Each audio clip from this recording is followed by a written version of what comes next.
At the beginning of 2020, we saw the rise of Bronx drill music, and one of the faces of Bronx drill music in the 2020s was no other than the rapper K Flock. K Flock was taking off extremely quickly back in the 2020s, if you guys remember. He was probably the main figure of Bronx drill. He performed at the Summer Jam, he had a couple of hit songs, he was getting a lot of momentum, and he looked like the next one up. The only problem with K Flock was that a lot of his hype, a lot of his attention came from the actions and the things that he was doing, not necessarily his music. His music was an afterthought to what he was doing in the streets. And you know, when it comes to drill music, that's usually how it works. What people really pay attention to is what you do in the streets. And then it transfers over to music, and that's exactly what we saw with K Flock. K Flock was one of the fastest growing drill rappers at that time. He literally took off, and many thought that he was going to be one of the very few artists of the drill era to stay around and, you know, have a successful career, like we saw with Pop Smoke. You know, drill music obviously goes back way before K Flock. It started in the 2010s, but for a while it had died down a bit. In the 2020s, we saw the rise of Bronx drill music, we saw the rise of Florida drill music, we saw the rise of drill music everywhere. And with the rise of drill music, we saw the negative effects that it had on the communities where this drill music was being birthed at, where this drill music was being created at. And K Flock has to be the poster child of what happens when you get into drill music and you go too far. Some of you guys might already know, I grew up in the Bronx. Around 2020, I left the Bronx. I was living in the Bronx until 2020, and I left the Bronx in 2020 when things really got bad. But everything that people seen in drill music, that was normally already happening in the Bronx. I grew up in those environments myself, and a lot of my friends, and even myself when I was younger, experienced it, seen it firsthand, and had to deal with the consequences of living in these environments. But drill music took everything negative from the streets and made it positive and pushed it in the music form, which is not something new. But what was new about it was that these drill rappers were literally rapping about active crimes they had just committed. Crimes that they can be investigated for and go to prison for. But these rappers were so happy to rap about them. Like, it was literally like they committed the crime, they took out somebody, and then went to the studio, made a song about it, and bragged about it. And the next day the song was out. At the time, while all these rappers were living at the moment, committing these crimes, people getting killed, then they'll make a song about it, then they'll put it out, and then they'll argue about it on Instagram Live. They were being praised by fans, and they were only going up. So it almost seemed like they weren't expecting what was going to happen next, which is what drill music literally does. I honestly believe that drill music was hijacked early on, or it couldn't even been manufactured, because of the simple fact that its purpose, it's to destroy the community from within. That's literally the purpose of drill music, and that's what we saw with K Flock. K Flock terrorized the Bronx, Harlem. He was all over these streets. He was known for running down on his ops, recording it live, showing himself live on Instagram, running after his ops and pulling out weapons on them and terrorizing the streets. While most rappers just rap about being gangsters and maybe have a criminal history in the past, K Flock was actively in the street, proving his criminal history, showing that he was this big bad criminal. And eventually it caught up to him. Chances are those that follow hip-hop and follow drill music, you might have heard the news that the rapper K Flock got 30 years in prison. The story of K Flock is a very sad story because the kid was only like 18 years old when this all happened. And he had literally just become this successful rapper and had the opportunity to not only get himself out of the streets, but all of his friends out of the streets, you know, get his mom out of the streets. All of these things could have been a possibility. But instead, he decided to crash out to prove that he was this big, bad, tough guy, because that's the image that he's presenting through his drill music. If I'm not mistaken, I think this happened back in 2021. K Flock is walking down the street past a barbershop. It's alleged that he looked into the barbershop, notices somebody that he has issues with, and then the guy gets up, runs towards the door, opens the door, and pulls out a weapon on K Flock and threatens him. They claim that K Flock then tells him that he doesn't want no problems and that everything was good. And then the guy turns around to go walk back into the barbershop, and K Flock pulls out his weapon, unloads it, ends up taking the guy's life, runs away.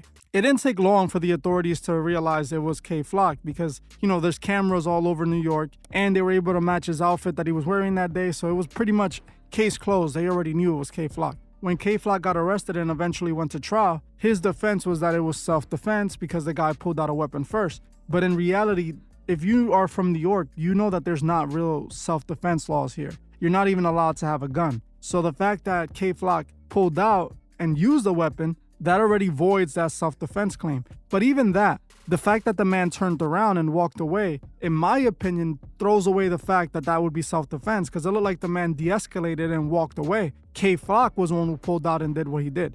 Now again, this is the price of being a drill rapper. K-Flock in his head didn't think he had a choice. He likely didn't want this man to go online and say, yo, I just pressed K-Flock. K-Flock folded. K-Flock was begging me for his life. So what do you think K-Flock did? K-Flock thought about his career more than his freedom. K-Flock thought about his image as a drill demon over his freedom and his family having K-Flock around. So what did K-Flock do? K-Flock upped the stick. K-Flock took out his weapon and took out this person without even needing to. He could have just walked away and the situation was already de-escalated. But that's the price of drill music. That's the price of being a drill rapper. Back in the day, a rapper could have been in the streets at one point. They could have committed some of these crimes. They could have done these things, but they weren't rapping about the things that they were actively doing. They were rapping about things that they might have done in the past, or someone close to them might have done in the past, or just fabricated stories altogether. But when it came to drill rap rewarded active crimes. Drill rappers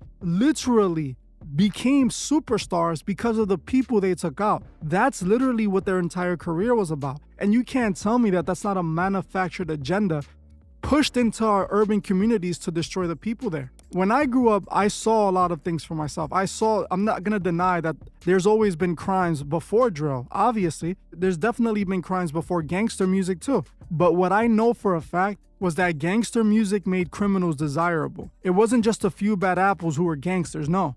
Gangster music and drill music made being a gangster desirable, made even the people that weren't about that life, they wanted to be gangsters, because this is what was being promoted by mainstream music. This was what was being plastered all over the TVs. Specifically, I remember when I was very young, 50 Cent was the hottest rapper in the world. Me being from New York, I couldn't turn a corner without hearing 50 Cent's music. 50 Cent was everywhere, and I used to be a huge fan of 50 Cent. When I was a kid, 50 Cent was a superhero to me. His music resonated all over my neighborhood. Everybody loved 50 Cent. What they loved the most about 50 Cent was that he was this big gangster and that he got shot 9 times and survived, and that he was terrorizing the game and everybody was afraid of him. I vividly remember around that time how aggressive people were acting, how the music was influencing a gangster culture that was being birthed. And I was literally in the middle of it. I saw it every day. I dealt with it as a kid. Believe it or not, that's the effect of music on the mind. And we saw that with drill music. When the era of drill music was rising, it wasn't just K-Flock that was catching bodies. There was a bunch of copycats, a bunch of other people that saw this as their opportunity to become a massive rapper and to blow up and put their block on the map. So what ended up happening? 2020, 2021 ended up being one of the highest murder rates in New York City for a long time. Why? Because of drill music. Because drill music was inspiring these kids to make their own drill song. And in order for them to have a real drill song, they have to go on a drill. They can't just make a drill song and it be a lie. So these kids were literally actively hurting themselves. And then the record label swoops in and starts signing every single one of them. The record labels is handing out deals, giving them more money so they can crash out some more. And the more bodies that are dropping, the more money the record labels is making, because at the end of the day, it all works for promotion. Drill music is causing the death, so it has to be the realest form of music. That's how this operated. It wasn't only in Bronx drill, because we also saw the story of Lil Jeff. Lil Jeff was just like K-Flock. He was known for being active in the streets, and his entire allure was the fact that he was a street guy. It was the fact that he was catching bodies. It was the fact that he wasn't that he was a good rapper. It was the fact that he was really in the streets and people were dropping because of him.